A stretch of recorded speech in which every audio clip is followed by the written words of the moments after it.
Hello friends, I've once again decided to review an indie survival game. I know what you must be thinking. How does he keep selecting these games to review? I am preparing for the apocalypse that we all know is coming. So let's all take the black pill, doom scroll some InstaTalk, put on our last ounce of waterproof sunscreen, and dive in.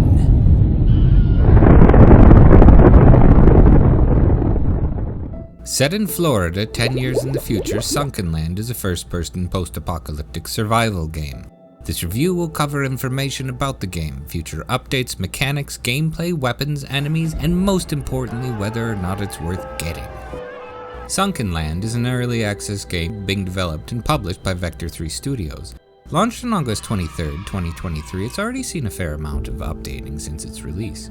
Most of these updates have centered around bug fixes, adjustments to almost every aspect of crafting, gameplay, and combat, as well as the addition of new biomes to explore. Each update improves the look and feel of the game, and watching the progress up till this point has been encouraging. You start the game in the water, near an island with some trees and friendly crabs on it. Your only items are some basic survival supplies and a stone hand axe, all the normal things one carries when one is going for a swim.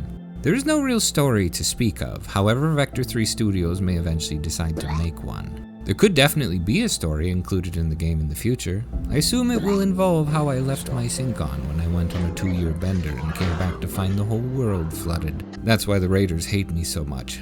That, or they hate me because I keep shooting them with arrows. Truly, it is a mystery. You build your base, and then after discovering that building resources are going to be annoyingly hard to source in the future, a bunch of totally not zombies attack.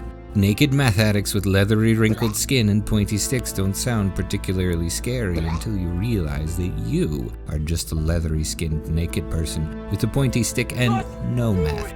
Dispatch the small gathering of native Floridians and repair your base before they come back. If you fail to repair your base, they will chew through the supports like a herd of angry beavers. Now it is time to gather resources. Cloth and metal, wood and leather, blueprints, random nonsense, clothing, useful armor, and an array of saleable goods. Make sure to build and equip a backpack as soon as possible. Walking around with just what you can carry in your hands is a terrible plan. Scavenging cars and junk piles is fine, but the best loot is located in the houses under the sea. In order to softlock some of the higher tier items, they are placed more than a single comfortable dive away. In order to grab them without nearly dying, you need a tank of air. Your early game focus should be on completing your missions. They function as a solid tutorial and allow you to gather your initial momentum in the game. Finding resources can be a big challenge in the early game. The random chance of a particular pile of useful debris spawning in any specific area is relatively low.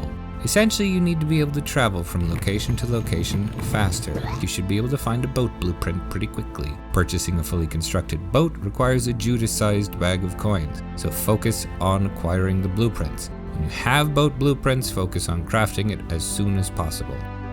Your starting island is located very near a floating trader. How traders exist in a world like this is in every survival game-sized mystery, but they do, and they have resources to sell. Go to one with whatever loot you want to get rid of and trade it up for equipment and blueprints or just silver coins, the game's form of currency.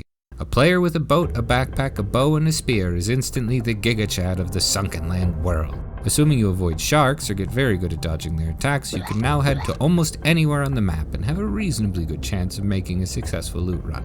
While you can very quickly move through the tech tree in this way, do not neglect your base. While I have no hard numbers, I have observed that the strength of the enemies attacking the base is directly tied to your tech level. Taking a little while to first build a base with a strong defense against the raiders before leveling your tech is wise. It will reduce the difficulty of repelling future base raids. It is also a good idea to avoid islands until you become skilled with a bow or spear and have equipped at least basic armor. While combat is fun, you aren't made out of iron and gristle. You are as easy to stab to death in the game as you are in real life, which I happen to think is an excellent design choice, both for the game and for real life. Dying on an island and swimming back almost always results in a partial respawn of the island enemies, so you can't just kamikaze your way through every island battle. You also don't have any leveling mechanics outside of tech and resources, so developing the skill to fight properly is essential.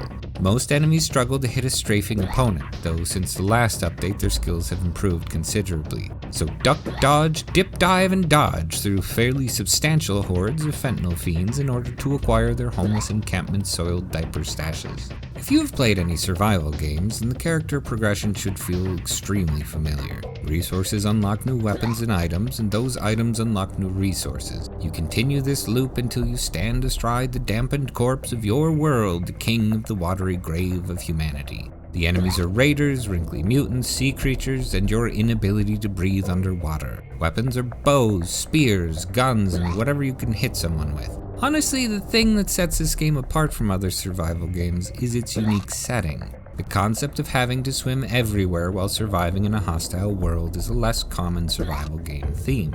You can fairly contrast it with some of the more recent water survival games, but it definitely has a different feel to it. The inclusion of new biomes further differentiates it from its contemporaries, and the promise of more to come is very encouraging. The underwater adventuring is genuinely fun. Swimming around and battling sharks and raiders in a waterworld analog is pretty neat. Crafting floating bases and optimizing them to kill as many soggy chuds as possible can make for an enjoyable evening, and the multiplayer works reasonably well. Though there have been many issues around connecting on Steam with your friends in the past, since the most recent update this feature seems to be working much better. And since most of the community enjoys the multiplayer features, multiplayer functionality and ease are likely to remain priorities for the developers going forward. I would recommend getting Sunkenland. Though its current form is filled to the brim with bugs and lacks many of the core mechanics one would expect from a fully released survival game, the developers are clearly working on it and pushing out new patches and updates with regularity. I would say that Sunkenland possesses all the hallmarks of a game that will continue to get better with age. The community seems healthy and positive, the company maintains an active Discord for talking directly to users, they encourage feedback both positive and negative and seem very genuine in their desire to support the game long term. Now, if you will excuse me, I need to add some diving gear, a boat, and several pounds of blue methamphetamines to my hastily constructed survival bunker. Wait, no, I don't have a survival bunker. I've said too much. It's not on top of a hill. Those are my saltines. Get your own cans of dog food. This crab is mine. Go away.